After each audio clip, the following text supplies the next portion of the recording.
Jaksa, BC dan PASI. Apa tuh BC dan PASI? Apaan tuh? Before Corona dan pas Corona.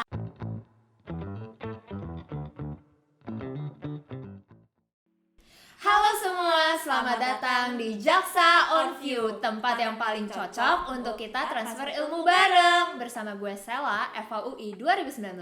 Dan gue Lila, FHUI 2019. Pada episode pertama ini nih teman-teman, kita akan kasih kisi-kisi nih tentang gimana caranya kalian bisa jadi jaksa. Wah, kisi-kisi. Berarti teman-teman bisa nih untuk mempersiapkan berkas-berkasnya dan sambil mencatat nih sekiranya bocoran apa aja yang bakal kita kasih. Bener banget. Nah, untuk kisi-kisi pertama nih Lil, kita bakal ngasih tahu nih mengenai peraturan dan persyaratan yang harus dilakukan sebelum mendaftarkan diri menjadi calon jaksa. Apa tuh Sel peraturannya? Nah, teman-teman, kalau di Indonesia sendiri, peraturan ini diatur dalam Undang-Undang Nomor 11 Tahun 2021 yang menggantikan Undang-Undang Nomor 16 Tahun 2004 tentang Kejaksaan Republik Indonesia. Nah, syarat-syaratnya itu sendiri ada di pasal 9 yang teman-teman bisa lihat nih di atas ini. Oke, itu sih kalau misalnya dari syarat-syaratnya. Oke, jadi kan kita udah tahu nih peraturan dan persyaratannya. Kalau perlu tahu juga apa aja sih tahapan yang bakal ditempuh oleh calon jaksa. Aku akan kasih spill sedikit ya teman-teman. Jadi langkah perjalanan menjadi jaksa itu tentu nggak pendek. Dimana setelah memenuhi proses rekrutmen, akan ada beberapa tahapan atau proses yang perlu dilewati agar calon jaksa bisa menjadi jaksa.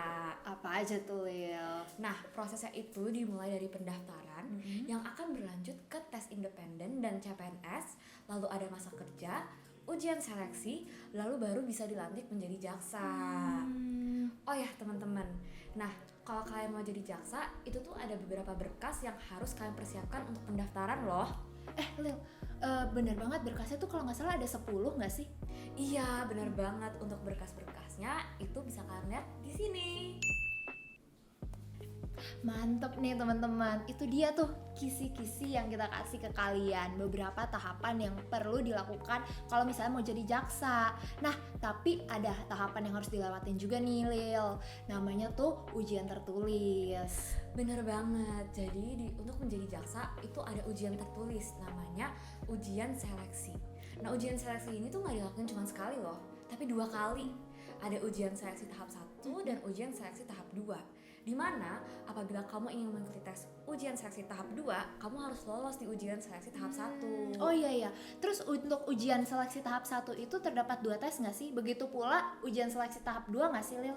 Bener banget.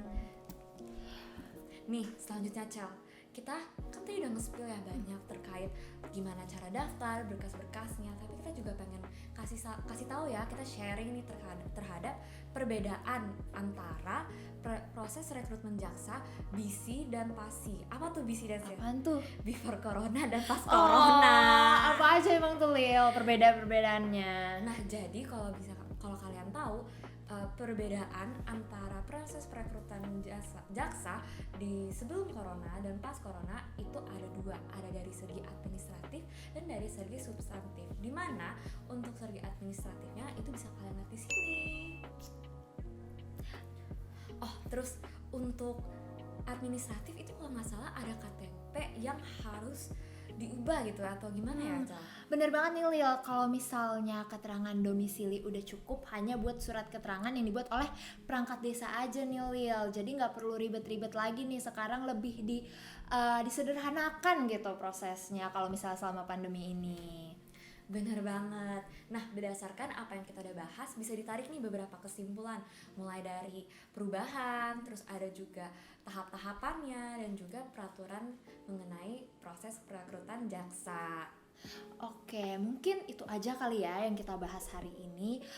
Kalau misalnya dari pembahasan tadi ada kekurangan dari kita atau salah-salah kata, kami mohon maaf dan kami juga menerima segala masukan dan kritik yang ada. Semoga podcast ini dapat bermanfaat bagi kalian ya. Jangan lupa like, comment, and subscribe. Akhir kata, saya Sela. Saya Lila, kami pamit undur diri. Dadah!